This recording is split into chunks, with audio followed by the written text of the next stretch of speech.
Hey there, my name is Megan and welcome back to my channel.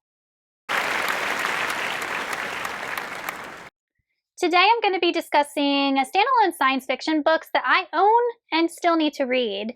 And when I was curating this list, I didn't realize that I owned so many standalone books. I found 10 that I own and haven't read. So I'm going to have to trust y'all to tell me which ones I should prioritize.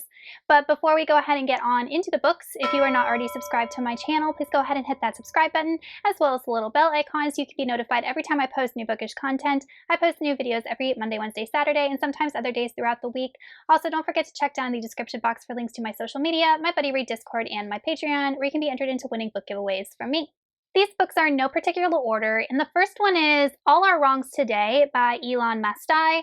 In this book, we follow a man named Tom, and it is the year 2016, and somehow he ends up kind of being transported to an alternate reality of 2016. But this reality that he finds himself in is a complete utopia, and everything seems to be perfect. Tom has to go on a journey to figure out exactly what happened, if he wants to stay in this utopia world, or if he wants to return to his world, his version of 2016. And I haven't heard that many people talk about this book, but the few reviews that I have seen have said that it's really good. It's very deep and philosophical and asks a lot of questions about, humanity. It is one that I really want to get to. I just keep putting it off for one reason or another. The next book is Solaris by Stanislaw Lem, and this is a translated work. I don't own or read a ton of translated work. I don't have anything against it. I just don't own a bunch of it.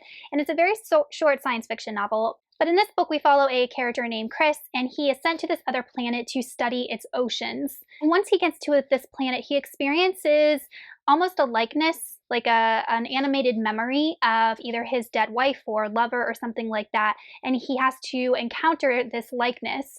And he learns that he's not the only one that this has happened to, that other people that have been sent to this planet have had the same experiences.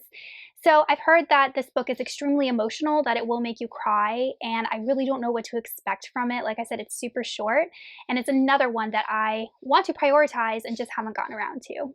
The next book is Never Let Me Go by Kazuo Ishiguro, and I have seen the movie adaptation of this, so I do know the basic idea and the twists and turns that are in this book. But in this book, it's kind of like an alternate reality in London, and we follow these 4 children, 2 boys, 2 girls, if I remember correctly, from young adolescence up into early adulthood, and they are raised at this school that we learn is harboring a bunch of secrets, because we learn that these children are actually clones, and we follow kind of like their journey dealing with the idea of being a clone and trying to understand why exactly they were cloned, what their purpose is in life. And I remember the movie was very emotional and a bit disturbing, and I've always been interested to see how those ideas are communicated through writing and the source material, so one that I've been interested in for a long time.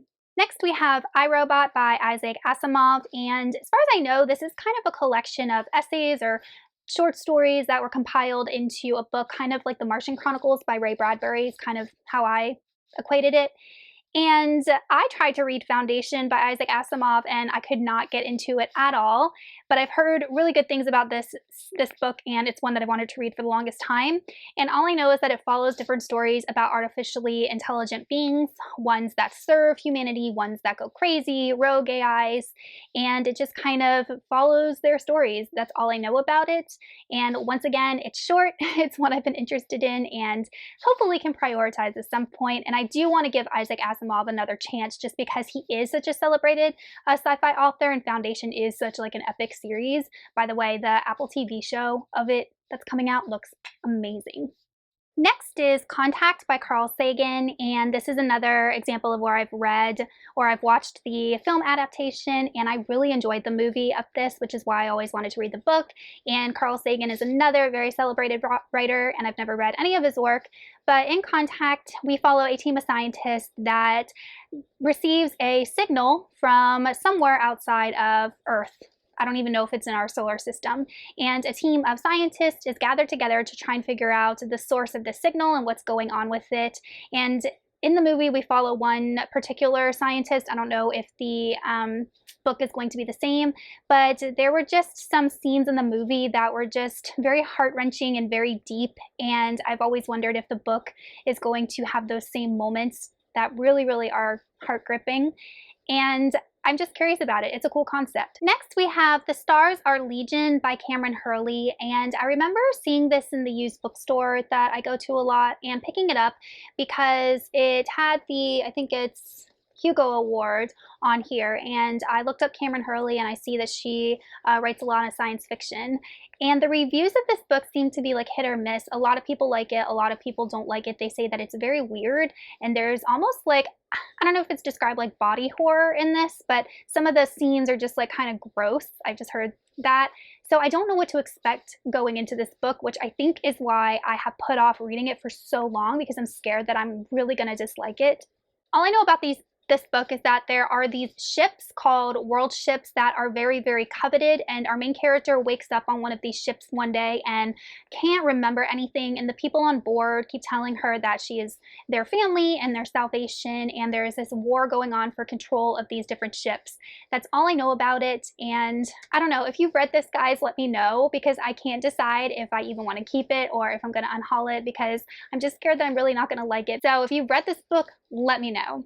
The next book is Pillar to the Sky by William R. Frostisen, and he is another author that I know writes a lot of sci-fi. Never read any of his work. There's a common theme going on here, apparently. I need to read more sci-fi.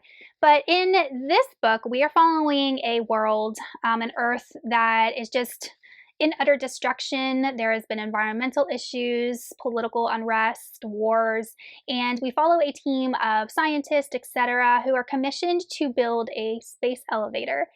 And that's all I know. I don't even think it says on the flap what this elevator is going to, but they are just building this elevator into space, and it just follows their journey. And I just found that concept so interesting, of all things. Not spaceships that will go to other planets that you could colonize, but a space elevator. So this is one that has always piqued my interest, just haven't gotten to it. Then we have The City in the Stars by Arthur C. Clarke. I have never read an Arthur C. Clarke before. I want to.